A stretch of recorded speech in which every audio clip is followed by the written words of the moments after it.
Exodus chapter 4. But, objected Moses, suppose they do not believe me or listen to me. For they may say, the Lord did not appear to you.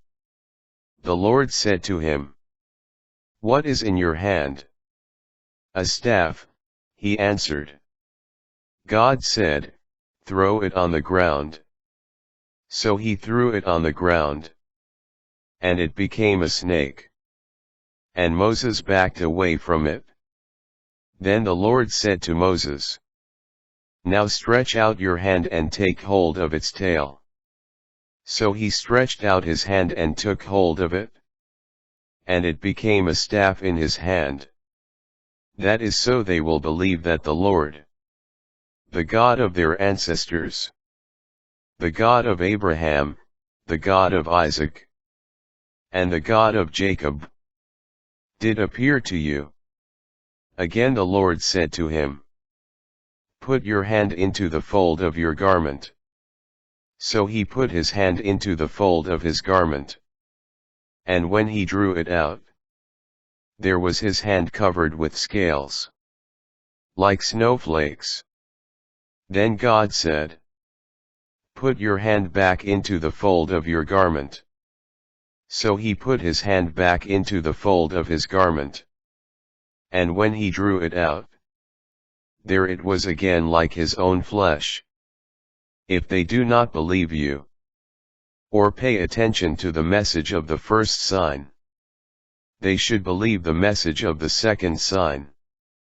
And if they do not believe even these two signs and do not listen to you, take some water from the Nile, and pour it on the dry land. The water you take from the Nile will become blood on the dry land. Aaron's office as assistant. Moses, however, said to the Lord, if you please, my Lord, I have never been eloquent, neither in the past nor now, that you have spoken to your servant. But I am slow of speech and tongue. The Lord said to him, who gives one person speech? Who makes another mute or deaf, seeing or blind? Is it not I, the Lord? Now go, I will assist you in speaking, and teach you what you are to say. But he said, if you please, my Lord, send someone else. Then the Lord became angry with Moses and said, I know there is your brother, Aaron the Levite, who is a good speaker. Even now he is on his way to meet you. When he sees you, he will truly be glad. You will speak to him, and put the words in his mouth. I will assist both you and him in speaking, and teach you both what you are to do. He will speak to the people for you. He will be your spokesman, and you will be as God to him. Take this staff in your hand. With it you are to perform the signs. Moses returned to Egypt. After this Moses returned to Jethro, his father-in-law, and said to him, let me return to my kindred in Egypt, to see whether they are still living. Jethro replied to Moses, go in peace. Then the Lord said to Moses in Midian, return to Egypt, for all those who sought your life are dead. So Moses took his wife and his sons, mounted them on the donkey, and started back to the land of Egypt. Moses took the staff of God with him. The Lord said to Moses, on your return to Egypt, see that you perform before Pharaoh all the wonders I have put in your power. But I will harden his heart, and he will not let the people go. So you will say to Pharaoh, thus says the Lord, Israel is my son, my firstborn. I said to you, let my son go, that he may serve me.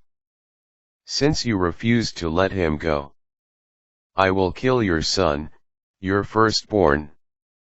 On the journey, at a place where they spent the night, the Lord came upon Moses, and sought to put him to death. But Zipporah took a piece of flint, and cut off her son's foreskin and, touching his feet, she said, "Surely you are a spouse of blood to me." So God let Moses alone. At that time she said, "A spouse of blood," in regard to the circumcision. The Lord said to Aaron, "Go into the wilderness to meet Moses." So he went. When meeting him at the mountain of God, he kissed him. Moses told Aaron everything the Lord had sent him to say, and all the signs he had commanded him to do. Then Moses and Aaron went and gathered all the elders of the Israelites. Aaron told them everything the Lord had said to Moses, and he performed the signs before the people. The people believed. And when they heard that the Lord had observed the Israelites and had seen their affliction, they knelt and bowed down.